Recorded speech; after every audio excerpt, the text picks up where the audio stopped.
President Erdogan was personally involved in dealing with Hamas and some of the others. He's been great. They've all been really amazing. Indonesia's been amazing.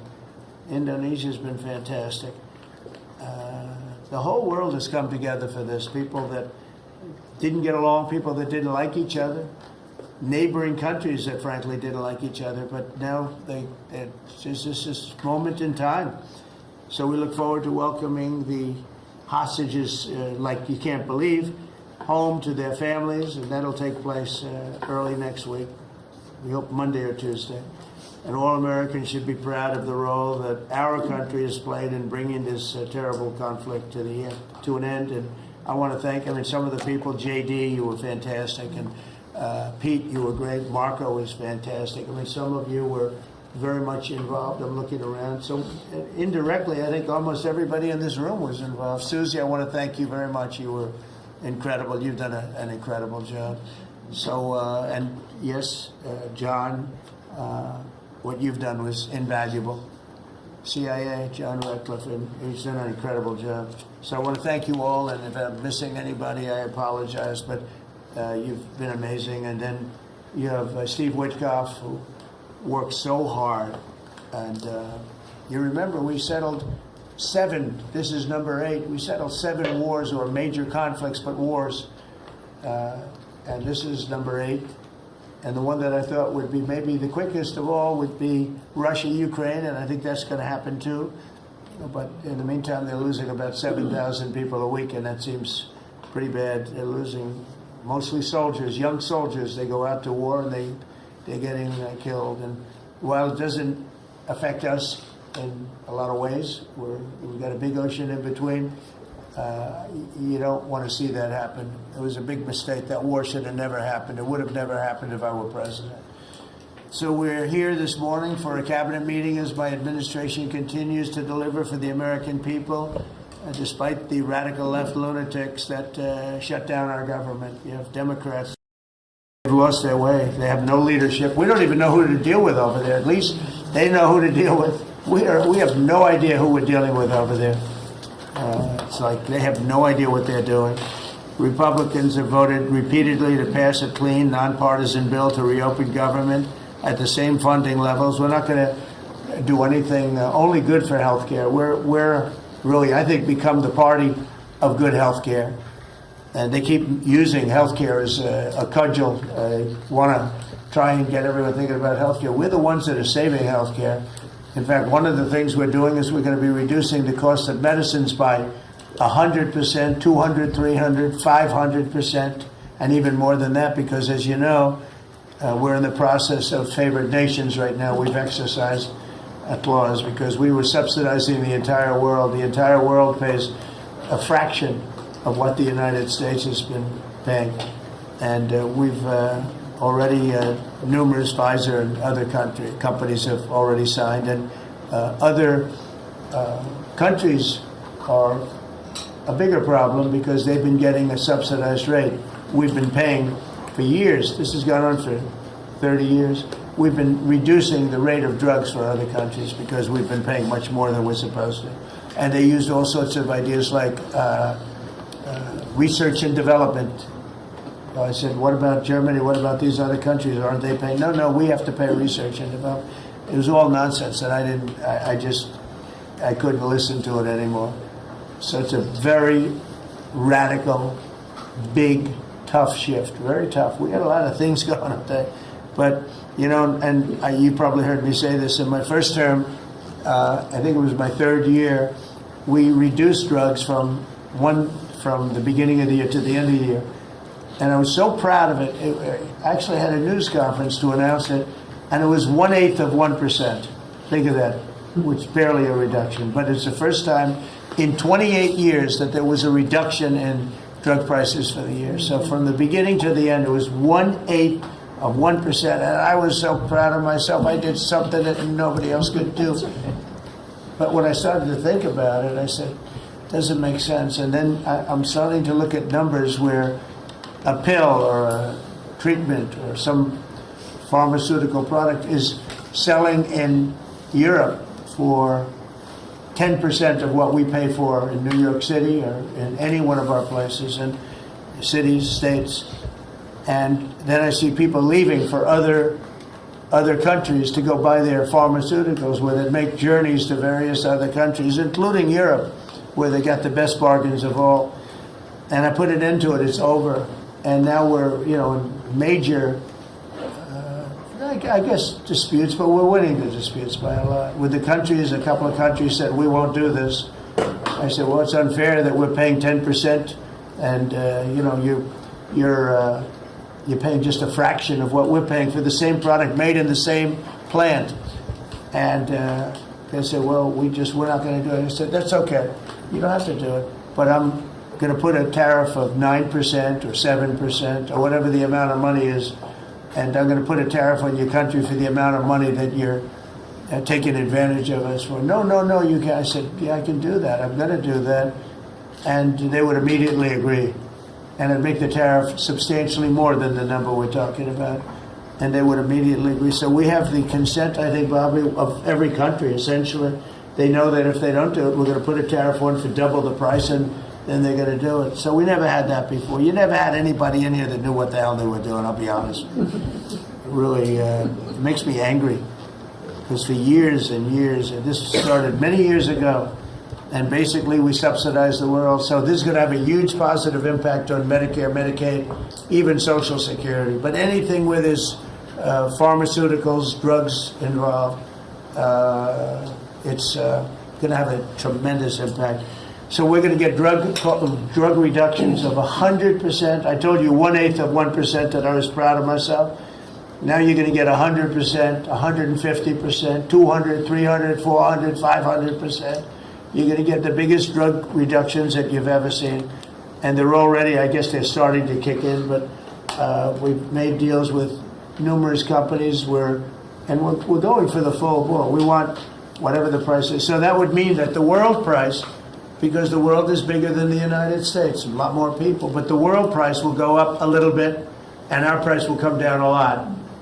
So if a pill sells for $10 in London and $100 here, the pill will go to $20 in London and $20 for us. It's pretty simple. And that is a number that nobody can even fathom. It's a little like tariffs. Nobody knew how big they were. Nobody knew until they started seeing the trillions of dollars that have come in. I don't know why they didn't understand it. It's something they should have understood. We were taken advantage of for years with tariffs. And now, I don't want to say we're taking advantage, but we've become a very strong country because of the money that's coming in. Republicans have voted repeatedly to pass a clean, nonpartisan bill to reopen our government. And remember, at the same funding levels, both parties have supported in the past. So the radical Democrats have chosen to put the economy of our country. We have the best economy we've ever had. We had the best economy in my first term, but we have an economy that's blowing it away. And we have the Democrats that are trying to obstruct. They don't want to have a good economy. I don't think they want to have a good country. That's why they try and stop our law enforcement from doing what we did in Washington, D.C. In Washington, D.C., we have a great, safe, beautiful capital right now. Beautiful. It's so safe. You can walk down the street. Numerous people standing before me were mugged. And you're not going to get mugged anymore. We have a safe capital, one of the safest. We took it from one of the most unsafe places to one of the most safe places in the country. And we also beautified it, and we're in the process of doing even more so. So we're very proud of our capital. Again, we were embarrassed by our capital. A lot of people being killed. They'd come from Iowa, Indiana, Florida. They'd come up, and they end up getting shot. They're not getting shot. We moved out 1,700 people approximately, right? Approximately 1,700 hardened criminals, career criminals. They moved them out.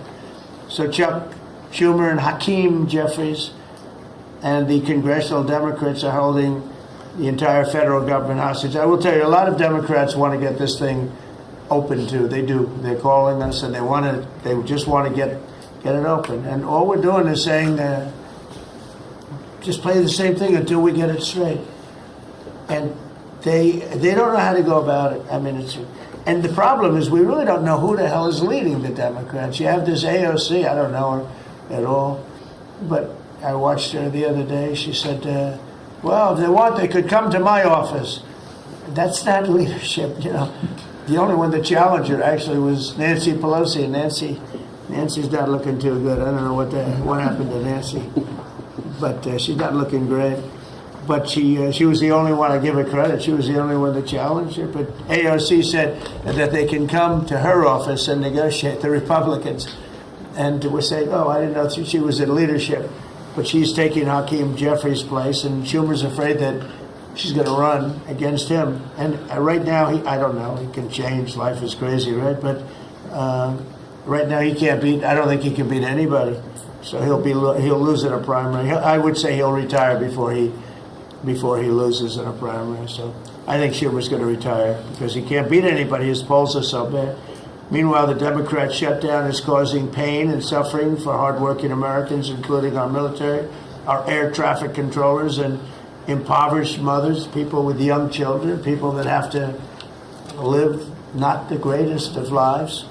But we're doing so many tax cuts. We've cut their taxes. The great big beautiful bill, we've cut their taxes at levels that nobody's ever seen. I mean, no tax on tips, no tax on Social Security, no tax on overtime. It's been a great thing for a lot of people. They're doing great. Despite all of the damage that it's caused, the shutdown has been, you know, pretty damaging. I mean, it's not yet because it's early, but it gets a little bit worse as it goes along. And we'll be making cuts that will be permanent. And we're only going to cut Democrat programs. I hate to tell you. I guess that makes sense. But we're only cutting Democrat programs. But we're going to start that. And we have Russell, we can talk to you about it if he wants to, but we'll be cutting some very popular Democrat programs that aren't popular with Republicans, frankly, because that's the way it works. They wanted to do this, so we'll give them a little taste of their own medicine. But Chuck Schumer proclaimed this morning that every day gets better for them. No, every day it's actually getting worse for them. And they're having a rebellion in the Democrat Party because they want to stop. And if you saw all of Schumer's, I watched last night like 10 different times over the years, he said, you can't shut down government, you can't shut down. And now he's the one that shut it down. So this is a confession that he's acting not to serve the people, but to serve the partisan interests of his party. And I don't think he's serving them well because they're way down. Look, they just lost an election in a landslide. You know, it was interesting. I watched Kamala. It was a sad figure. I watched her the other day saying the election was very close. I said, no, the election was a landslide. We won the popular vote by millions. We won the Electoral College by, I think, 312 or 315 to 220 something. But there's another one that we won that's why when you see the maps are completely red. It's counties. The counties, we won at 2,505 to 525. So 2,500 to 525. That's called one of the greatest, biggest landslides in history. And that's one that people are using now as a primary. But literally, when you see it colored in, the entire country is red representing Republicans. So, you know, they go around, they just lie. They just lie. And everything's a big lie with them. Well, the other side, and the other thing I don't understand is, Christie, I looked at crime numbers in Chicago. They're through the roof. And I have a governor who stands up every day and tells us how wonderful Chicago is. It's just a lie. It's like a con job. It's like Gavin Newsom. He says how well he's doing in California, and they're doing terribly. Population's getting smaller. People are leaving. And other people are coming in. And, you know, I wouldn't say it's an even trade. While the other side is focused on playing games, the Trump administration is focused on creating jobs, bringing down prices. And we've really brought them down a lot. That's the other thing. We're bringing down prices a lot.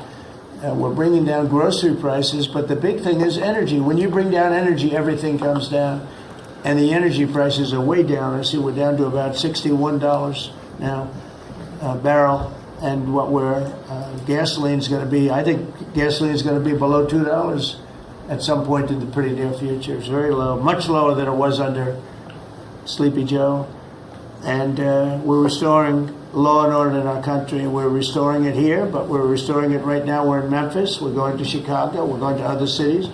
Many governors are asking us to, including Democrats are trying to ask. I don't know what the big problem is. If I were a Democrat governor, I'd be saying, whatever you can do to get crime down, I'll take anybody. You can bring them in I don't care who it is. A lot of people said that. They interviewed women, these beautiful women in Chicago, black women with a MAGA hat, a red hat. They said, we don't care who he brings in here, but this place is really dangerous. We just want crime to stop. It's true. They don't care. They don't differentiate between the National Guard and the Marines. They don't care. They'll take anybody. And that's the way it is. I mean, they want what we did in D.C., they want to happen to them. And it's happening in Memphis already. I see in less than a week, the numbers are really good.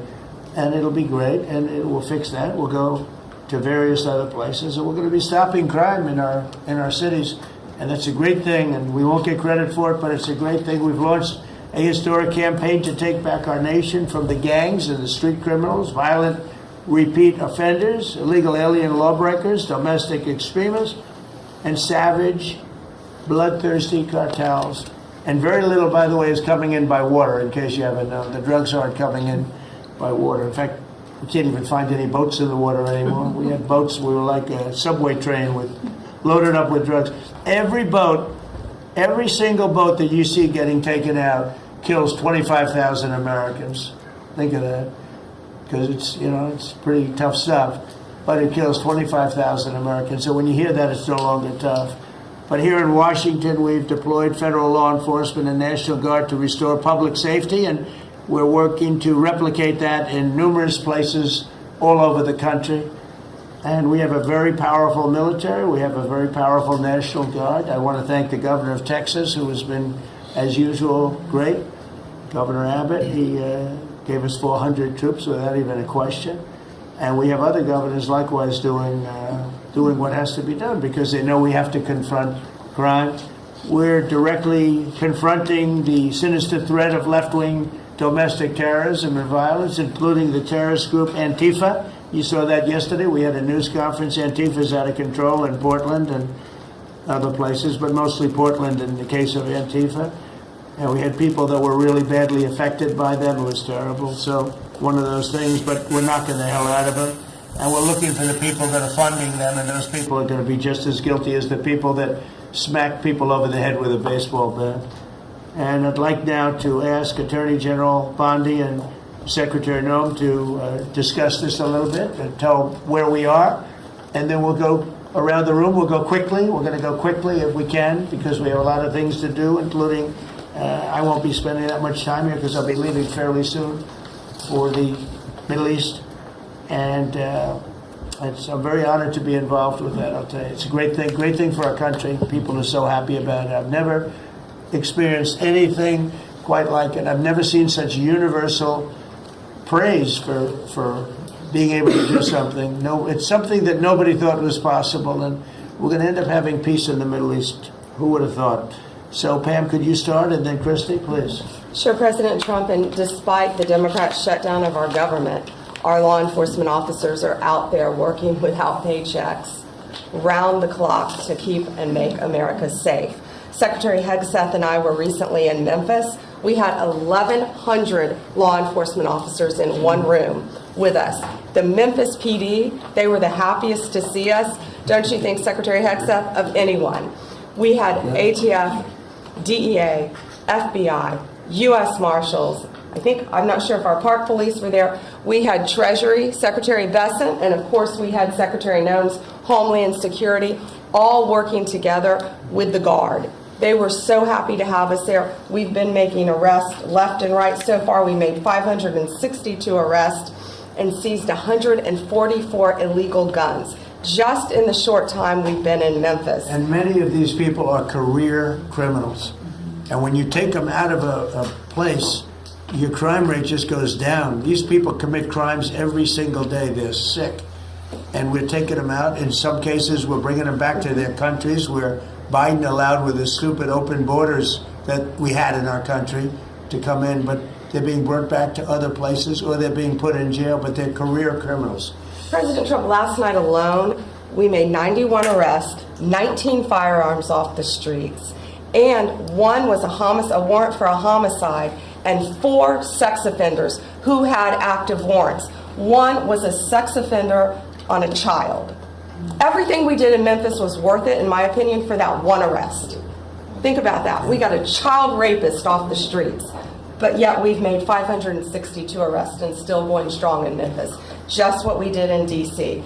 But it's because it's all of us. It's a team working for you to make America safe all together round the clock. Thank you very much. Thank you, Pam. Thank You're you, doing a great President job. Trump. And it's amazing that we're not getting cooperation from Democrats. It's like, it's a new issue. You know, we have all the old issues of the wall and the border and all of the things, men playing in women's sports they still want that, transgender for everybody. All these issues are so crazy, but we have a new one. It's called crime. We stop crime and they allow crime. They want crime. It doesn't make sense. I think it's as ridiculous as the other things that we talk about all the time. But I've added it onto our list, a 5-letter word called crime. We stop it, and they actually incite it. It's crazy. You would think they'd want them. You'd think they'd want Christy and Pam and all of the people. If we needed the military, people will be there. We've got a massive military. We have the best numbers we've ever had for recruitment. We have a lot of people now. We have people that can't get into them. In a great economy, they want to be soldiers again. A year ago, they didn't want to even think about it. Same thing as with police and firemen, everything. They want to join. They're proud of our country again. Christy, go ahead, please. Well, sir, thank you for your leadership and for deploying all of government to help us keep our country safe. You have talked extensively about how threatened our ICE officers are, but all of our law enforcement out there. And we saw the shooting in Dallas at that facility, so we're hardening all of our buildings and making sure that we have more security measures, snipers on the roof, people to protect our law enforcement while they're out there on the streets. But what I'm also doing, sir, is, and with your authority, is we're purchasing more buildings in Chicago to operate out of. We're going to not back off. In fact, we're doubling down, and we're going to be in more parts of Chicago in response to the people there. And then I was there a few days ago and looked at some facilities that we can deploy more law enforcement out of. Because what they're trying to do with these riots and violence is distract us and keep us from going after those murderers and rapists that are out in the streets. And then I was in Portland, went out and back on Tuesday, and met with the governor, met with the mayor, met with the chief of police and the superintendent of the highway patrol. They are all lying and disingenuous and dishonest people. Because as soon as you leave the room, then they make the exact opposite response. So we're looking at new facilities to purchase. They're in Portland too, and we're going to double down. And I told them if they didn't meet our demands for safety and security on the streets and work with us, then we were going to bring in more federal law enforcement. So I want to thank Pete and the Department of War for all their help. They've been fantastic. But while we fight litigation and work with Pam on that, we're going to send more of our resources and men and women out there to keep everybody safe. So no worries. What we see in D.C. and what we see in Memphis for benefits for people in the safety and security, we'll see that in Chicago and Portland. And the numbers in Memphis, it's only a week, but the numbers have been amazing, I understand. That's exactly right. The crime numbers are way down. Fantastic. And it shows what a partnership can be between local law enforcement and the federal government. And if we have to do it the hard way in Portland and Chicago, we will. But the people demand it. And President Trump, my lawyers are in court right now as we speak for you, arguing in Chicago and Portland to keep them safe, to bring in the guard. The government doesn't want it there, but we do. We're going to keep their citizens safe, thanks to you. The people want it. I don't understand the politics of it. I don't understand why a Pritzker is trying to protect people that are really bad. They're more scared of the anarchists that are on the street and the politics of it than they are of doing the right thing. I think they're afraid. Yeah, I think they're threatened. They don't tell us, but I think Pritzker's threatened by people. There's no other reason that this could be possible, that they don't want to have a safe Chicago. And we can solve the problem very quickly. And we're doing that anyway, regardless of if he doesn't want it or if he does want it, we're doing it anyway. So make sure. I asked the mayor that himself. He said that Portland was perfectly safe, a beautiful city, no problems. And I said, well, why did you clear the streets for me today then and build out a 4-block radius to make sure I could get in and out of here? And these people on the street screaming death to ICE. There's graffiti that says Molotovs melt ice. We have the guillotines. We're going to use them. Portland's almost different. It's like anarchists. It is. It really You know, is. it's really different than a lot It's of the awful. others. This is a sick situation, but those are anarchists. Those are people that want to overthrow government. They're really degenerates. And we're finding out who is supplying all of those beautiful signs and everything Well, else. Scott's been fantastic. His team finding the financial networks is great. That's what Okay, gives Scott, everybody. Scott will do that. That's easy for Scott. We got a great team, sir. That's good. How about we go to Marco? You can talk a little bit about what's going on, and Well, go ahead. yeah, Mr. President. I don't know if one day perhaps the entire story will be told about the events of yesterday, but suffice it to say, it's not an exaggeration that none of it would have been possible without the President of the United States being involved.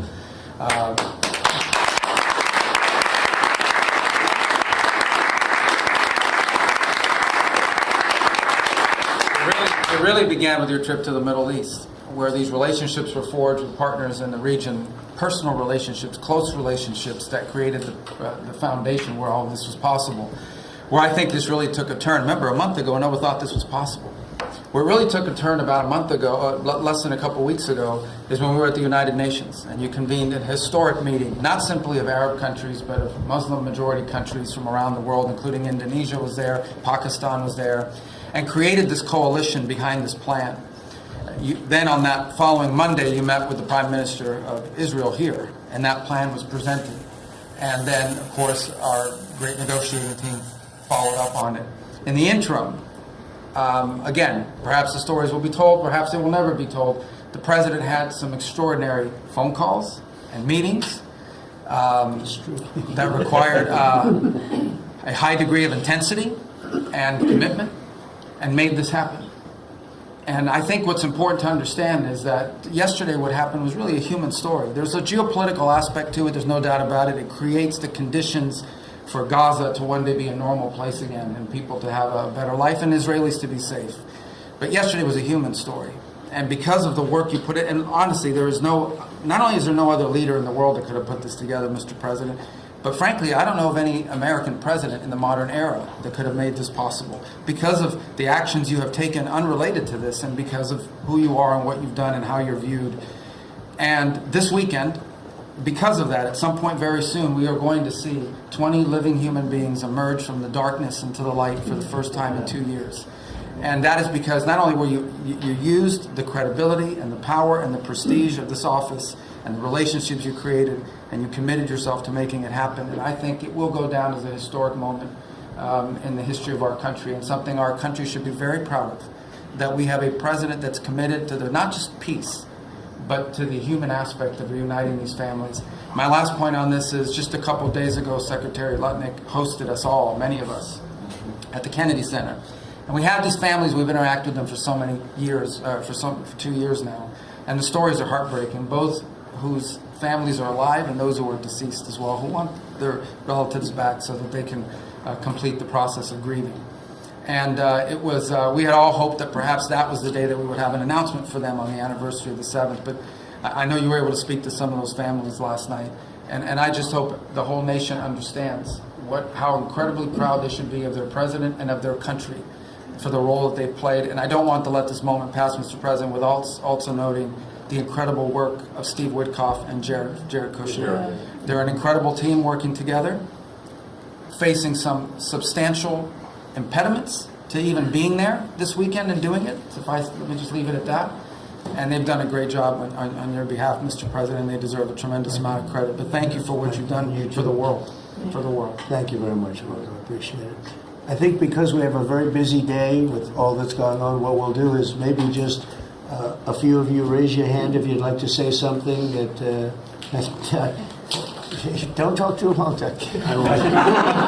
He's doing such a great job. So good that he can talk all day. That's the problem, right? But go ahead. And what we'll do is just take a few hands, and then we'll go back to getting peace done. Okay? We'll go a little bit quicker. We'll take a few questions from the press. Go ahead, please. President Trump, I just want to double down on what Marco was sharing. such a remarkable accomplishment. Agree that no other president could have done this, but what set the groundwork for you able to do that? When you took office on January 20th, you made a 180-degree turn in our military strength with Pete's leadership. You were the master class in peace through strength. So militarily, we've completely turned around. We've demonstrated that through execution against Iran and others, that we have force. We want to end wars, but we use power if we have to. And then secondarily, peace through strength is also the prosperity, having the strongest economy and being willing to wield the power of a tariff in addition to the military power to reorder the globe. Those two things that you're standing on, both economic power and military power, allowed these negotiations to go forward. And I think as you've described the importance of these economic negotiations and all the trade deals, but that also begins with another 180-degree turn, and that was a 180-degree turn on energy. You have used energy diplomacy to bring prosperity to the American people, and you've used it to bring peace abroad. The combination of those three things have been remarkable, and now we're seeing the remarkable result. And we got one more that I know you want to end with Russia and Ukraine. Energy is going to play a key role in that. And now with this historic agreement, we're in a position working with the Middle East to also end the Russian-Ukraine conflict. So again, congratulations. Thank you very much, Jim. I appreciate it. Maybe I'll go to you for a second. You can just cap out what he said about the military, how well we're doing, and how big it is, and how strong it is.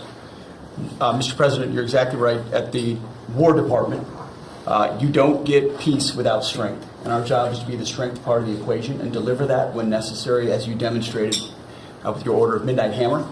And the entire world saw. And I just want to echo what Marco said. It is a personal honor to be able to witness the way you lead and negotiate. I wish people had a full understanding of what that looks like, that historic nature. A lot of us vets, the Vice President, Tulsi, Lee, Doug, probably after decades of war and the chaos that was unleashed through reckless and foolish American policies, never thought this kind of peace would be possible. Yet, with your strength, with your ability to wield trade negotiations, personal relationships, to open up that opportunity is truly historic on the world stage. And it creates a whole number of other cascading effects. And watching Marco and the Vice President and Steve and Jared, the CIA director, everybody come together to make it happen. You've formed a phenomenal team, Mr. President. And at the War Department, our job is to make sure if and when there's question about American commitment, the whole world knows we've got the biggest, strongest, most lethal, and most ready War Department in the world, which is true, which is why we saw record recruitment in 2025, Mr. President. The first 2 weeks of 2026 already blows that out. FY 2026 already blows it out of the water. In fact, re-enlistment has already met its year-long goal in the Marine Corps in 2026. 2 weeks.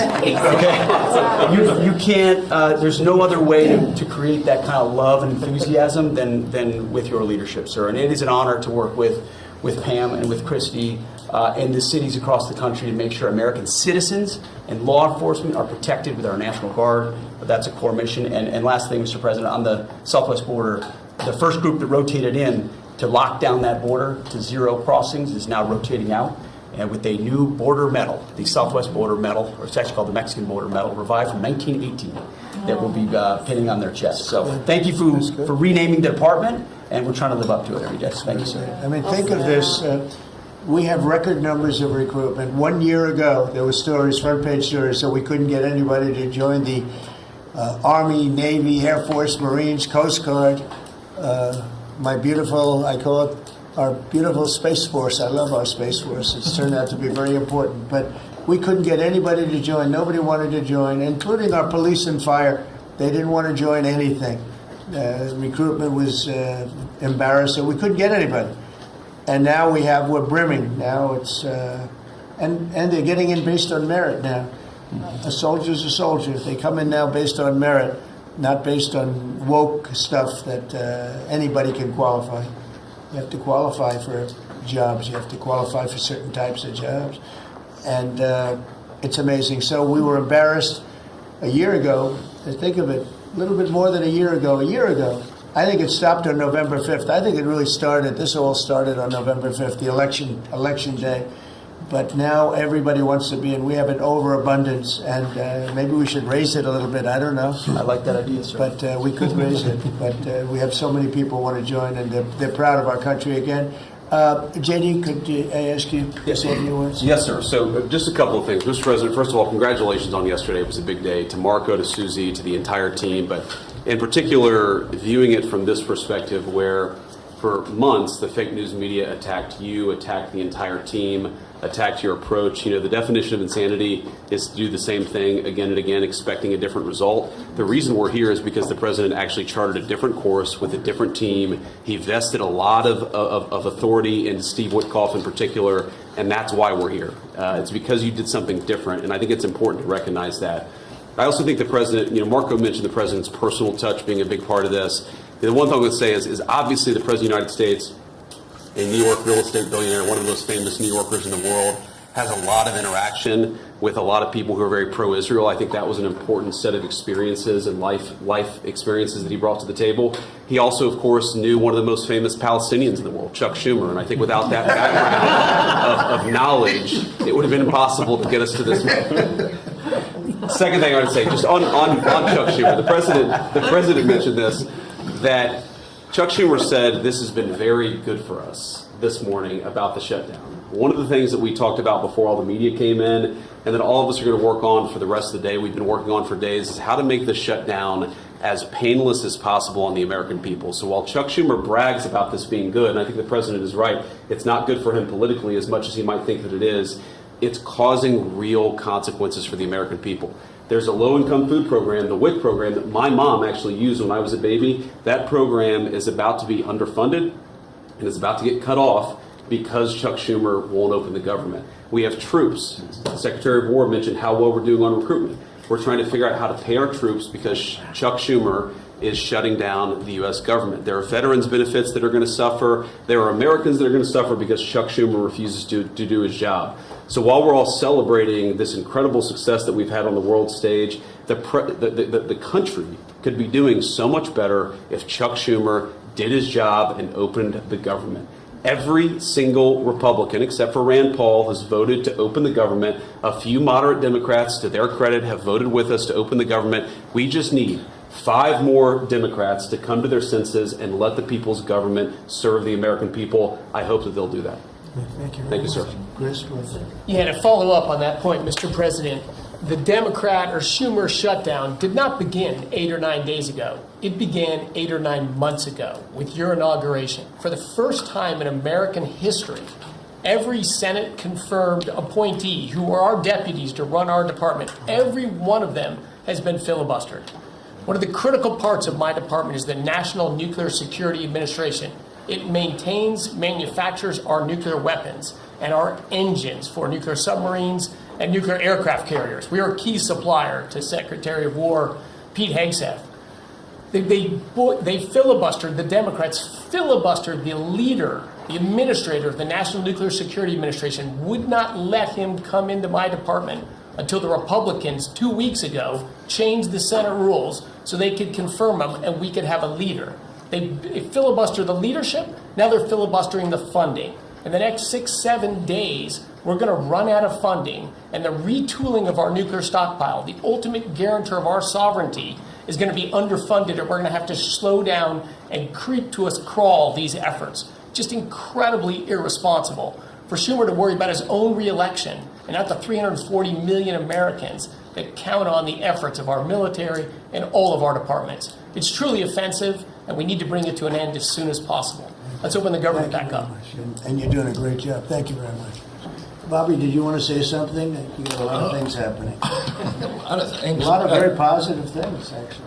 Mr. President, I'm glad you're getting bipartisan accolades on the Mideast peace agreement. You should also get bipartisan accolades on the MFN agreement. It is a historic agreement that's going to benefit every hardworking American. It's going to lower the price of drugs for every American. By the time this administration is over, we will have 95% of the drugs in this country will be the lowest price in the world. It immediately begins to affect Medicaid, Medicare, Social Security, the other government programs. I remember when I went through the confirmation process, and the principal preoccupation of the Democrats during that process was whether I would continue the IRA negotiations on drugs. The Democrats negotiated 10 drugs. I'm supposed to negotiate every year 15. The 10 that they negotiated, they claimed to get a 22% reduction, but it was a lie. It was 22% under the list price, which was actually higher than the price we were getting. Medicaid, Medicare ended up paying more for those drugs than they were paying beforehand. They only got a benefit on one drug. One was tied. 8 of them were low. So they should be applauding what we're doing now. We're doing something that every administration, Democrat and Republican, has been saying that it was going to do for decades, and you got it done because you understood the power of the tariffs. We had leverage over these companies. And you did it in a way which you asked us to do, to negotiate in a way that was not going to stifle innovation, that was going to make sure that those companies could bring their production home, and they are doing that. And it was a profound success. It will affect every American for 100 years. And you should be getting bipartisan accolades on that. I'll say one other thing about Tylenol, only because of this. This morning before I came in here, somebody showed me a TikTok video of a pregnant woman, 8 months pregnant. She is an associate professor at the Columbia Medical School. And she is saying F Trump and gobbling Tylenol with her baby in her placenta. And the level of Trump derangement syndrome has now left political landscapes, and it is now in the realm of pathology. And a mother could overwhelm millions of years of maternal instinct to put her baby at risk. And all you have to do is look at the studies which you and I talked about. It's not dispositive that causes autism. It is so suggestive that anybody who takes this stuff during pregnancy, unless they have to, is irresponsible. There are 15 rodent studies. Every one of them shows if you give it to the mother, the babies, and particularly the male babies, have profound neurological and behavioral changes. There is a study from Johns Hopkins on cord blood where they divided women into 3 categories: those who had the least acetaminophen in their cord blood, and those who had the most. The ones with the most had 3.6 times the rate of autism in their children. The middle category had 2.2 times, so it's a dose-related response. And there are dozens of studies that show the countries that use the most have the highest level of autism. Cuba has the lowest level in the world of acetaminophen use, and it has the lowest autism rate in the world. So this is not dispositive. It is not proof. We're doing the studies to make the proof. But in the meantime, the precautionary principle should apply, and any mother who is taking this stuff during pregnancy just to get back at Donald Trump is doing something that is pathological. And we're seeing that across the board. I got a lot of other stuff to talk about, but I know we got a short time here. But thank you, Mr. President. You're making our country healthier again. Thank you, Bobby. Could you just say, for the record, state what the autism was, let's say, 20 years ago and what it is today? In 1970, the largest epidemiological study in history was performed. 900,000 kids were looked at. They were looking for autism in Wisconsin children. They looked at every child in Wisconsin who was 8 years old. They found an autism rate of 0.7 per 10,000. So almost close to 1 in 20,000, less than 1 in 10,000. Today, the autism rates are nationally 1 in 31, but it's actually much worse than that because California, which has the best collection system, reports an autism rate of 1 in every 19 children, 1 in every 12.5 boys. This is a national security issue. There is nothing more important, and I'm grateful to you, Mr. President, because you know the flack that you take for talking about this issue. You've shown courage and you've shown leadership, and I can't thank you enough for letting me do this work. Thank you. So think of that, 1 in 20,000, and now it's 1 in 12 for boys. 1 in 18, 19 for girls. So obviously there's something that's artificially, I think, induced, something, whether it's the vaccines in terms of these massive vaccines that are twice the size of a jar like that, of a glass of water like that, I mean, into a baby's body.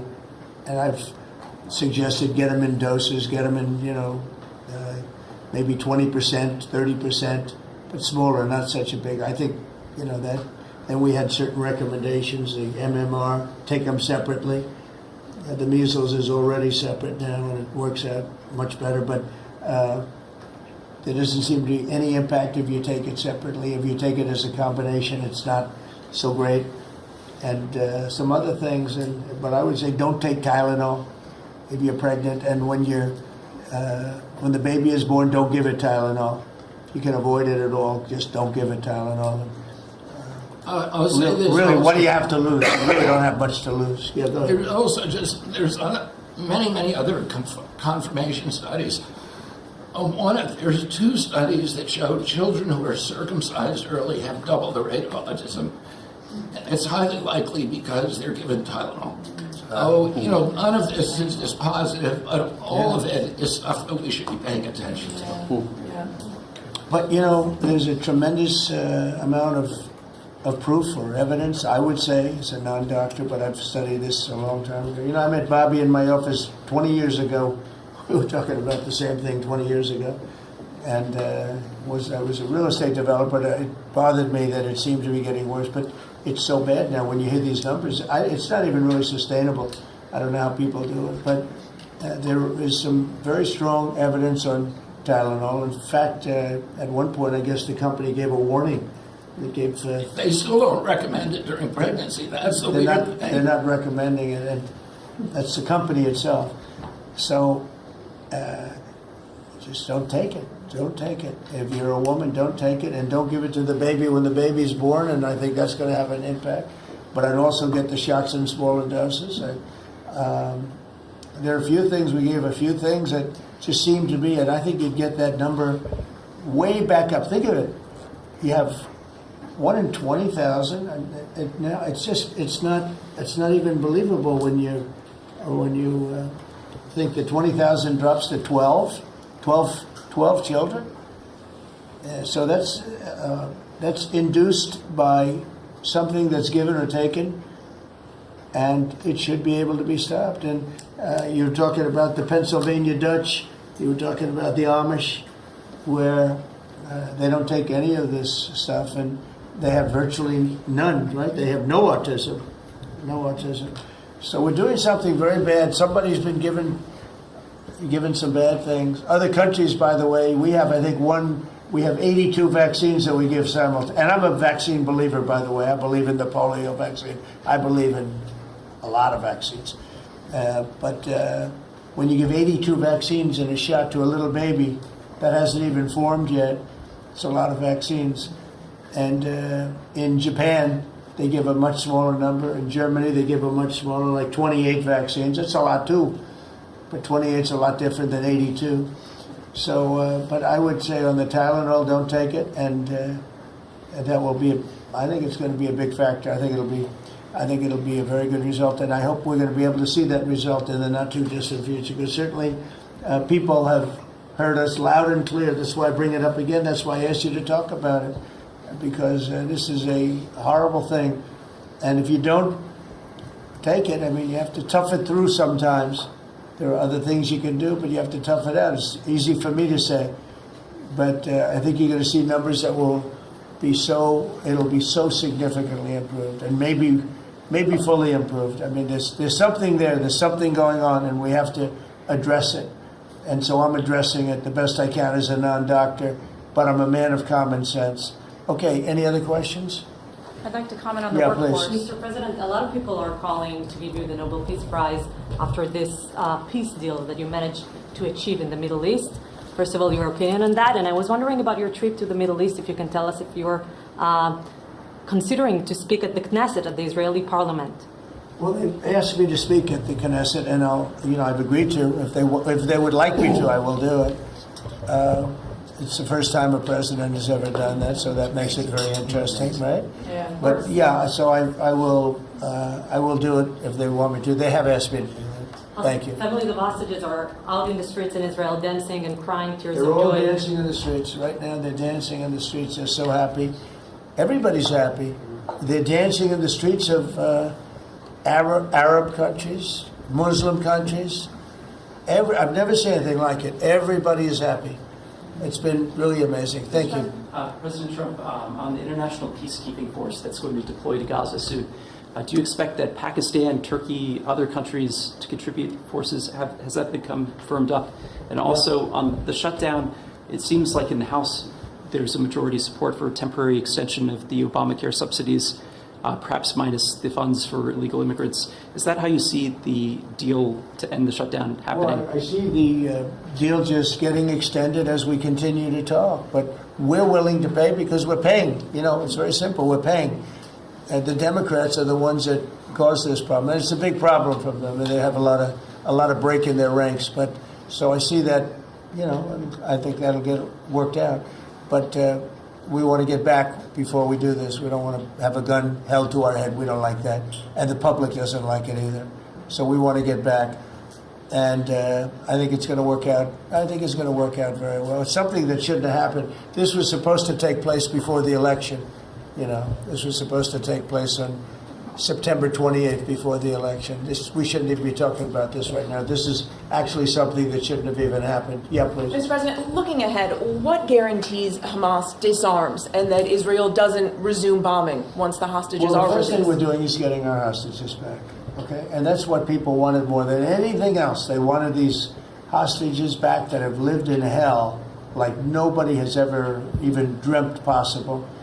And after that, we'll see. But they've agreed to things, and I think it's going to move along pretty well. But what is phase two? When does I'm it not going begin? to talk about that because you sort of know what phase two is, but there will be disarming, there will be pullbacks, there will be a lot of things that are happening. You know, I gave you a whole list of 22 different things that will take place.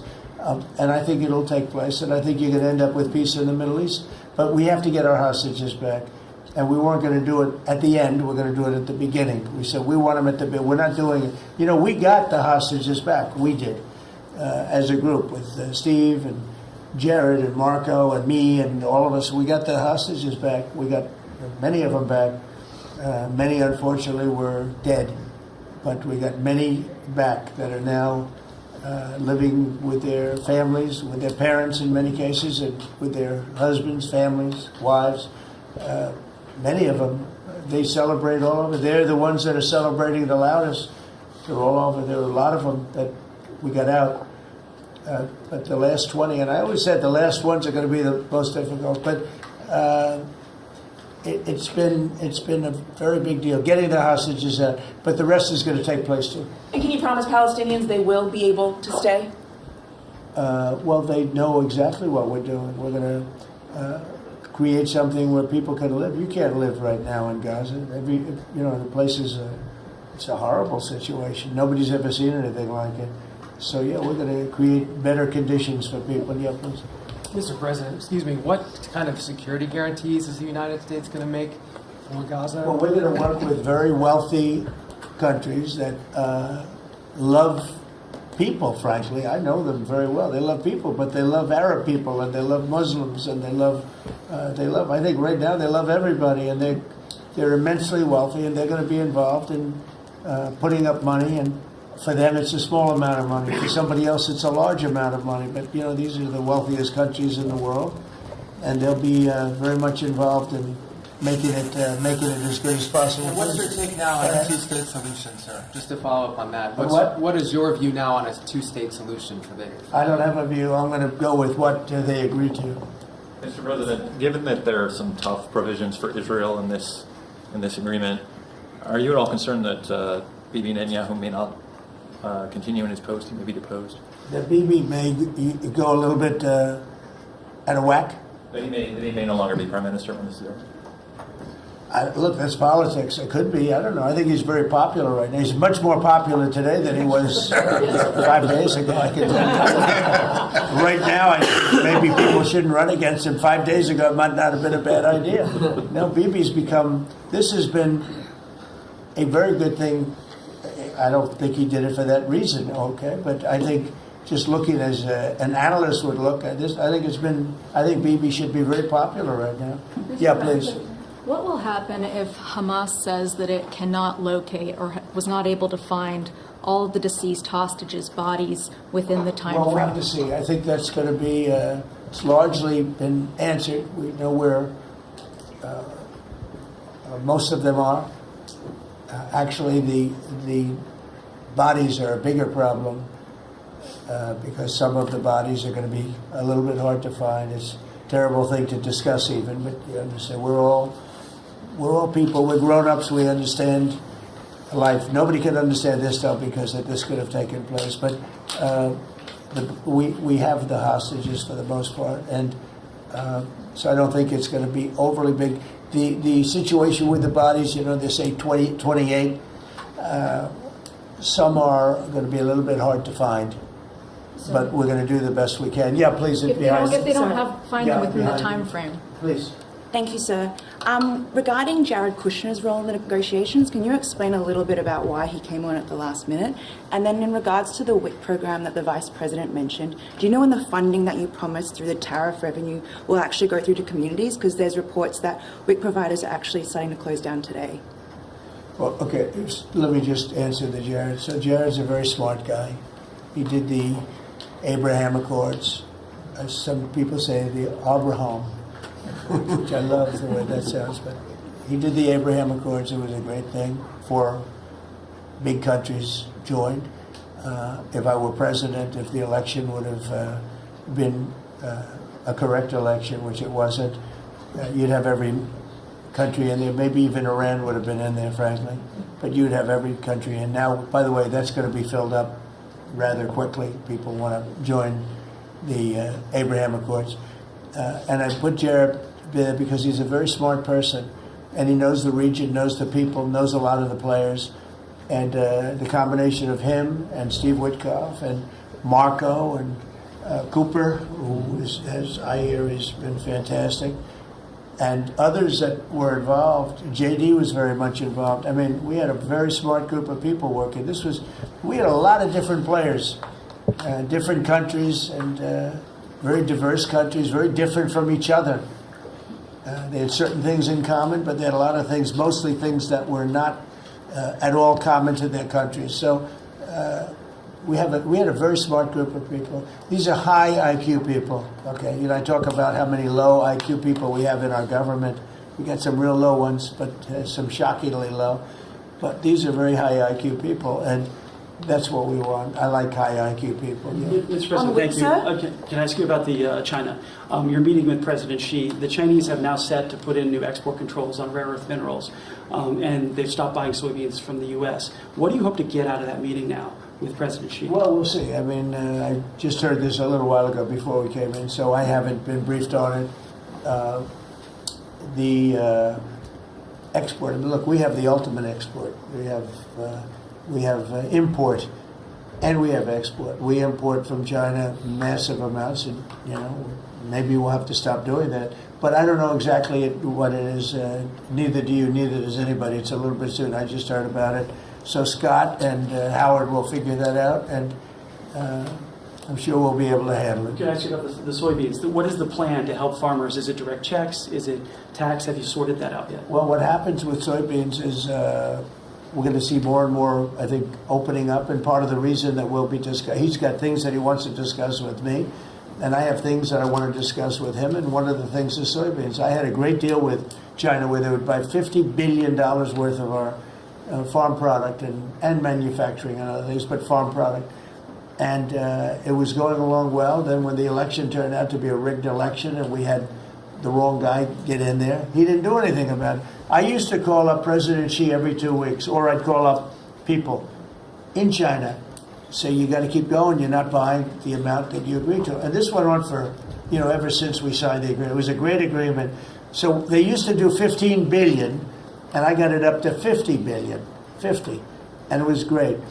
Then when Biden got in, they just never adhered to the agreement, and nobody in Biden's group, as you can imagine, did anything about it. So it just sat there for 4 years, and they didn't adhere to the agreement. And it's hard to go back after 4 years of nobody calling them, but I used to call them every 2 weeks. I'd say, you're a little low, or I appreciate it. Oftentimes I'd say, thank you very much. You are totally adhering to the agreement. But we had an agreement, they would buy $50 billion worth of our product, mostly farm product. And remember I said to the farmers, buy larger tractors and more land. And that's exactly what happened. They did well. But we do suffer. I'd like you to discuss that maybe for a second, Brooke. Sure. Very quickly, by the way. Yes, sir. But would you just talk about how Biden let us down? Biden, every single thing, every problem the farmer has is because Biden didn't do anything for 4 years. Go ahead. No, I think that's right. This president has been unequivocal in his support of the farmers. First of all, in term one, we worked on it so hard and opened up markets, but especially this term. But here's what everyone has to understand. The farm economy is in a very uncertain time. But that isn't because of the current trade negotiations, although certainly the China part is part of that. But we inherited a slew of issues. First of all, as the president said, when we left Trump 1, we had an agriculture trade surplus. When we came back for Trump 2, it was a $50 billion ag deficit. That isn't everything, that's just agriculture. The second part is the cost of inputs for our farmers increased on average between 30 and 38%, but that includes fertilizer, it includes fuel, it includes interest rates, it includes labor. All of this came about under Joe Biden, a 47% increase in the cost of labor that now Secretary Chavez-DeRimmer and Noam and I are working on. Fuel is coming down, thank you. Interest rates, thankfully, are coming down to 73% increase in interest rates for our farmers. They couldn't get loans to make sure that they could move forward. So that's all really, really important. And I think we have to realize what the president's commitment is this, that we are moving into an era of rural prosperity, of a golden age for our farmers in rural America. The trade renegotiations and the trade realignment that Jameson and Scott and Howard have led with the president's leadership is unlike anything that's happened in the history of our country. And those that will benefit the most are the original Americans, our farmers and our ranchers. The president has committed, if we need a bridge, he has talked about that to get us from the Biden years to the new Trump era. That's what we're working on every day. We've got to get the government reopened so that we can move forward on that. And once we do, we'll be able to move out a significant program to help our farmers. Long term, we have to change this hamster wheel of government. We've got to ensure that the farmers have the market to sell, and it's a national security issue and onshoring a lot of the food as well. Okay, So, sir, thank you. Thank you, everybody. I think that's enough. Thank you, Thank you, Thank you. The country is doing very well. Thank you very much, everybody. Thank you. Are you still open to go out? Thank you. Thank you. Let's go. Thanks, guys. Let's go. Head out, guys. Thank you. Thank you. Right this way. Thanks, guys. Grab the camera. We can come back. You head out. Of course. Check it out. Come on.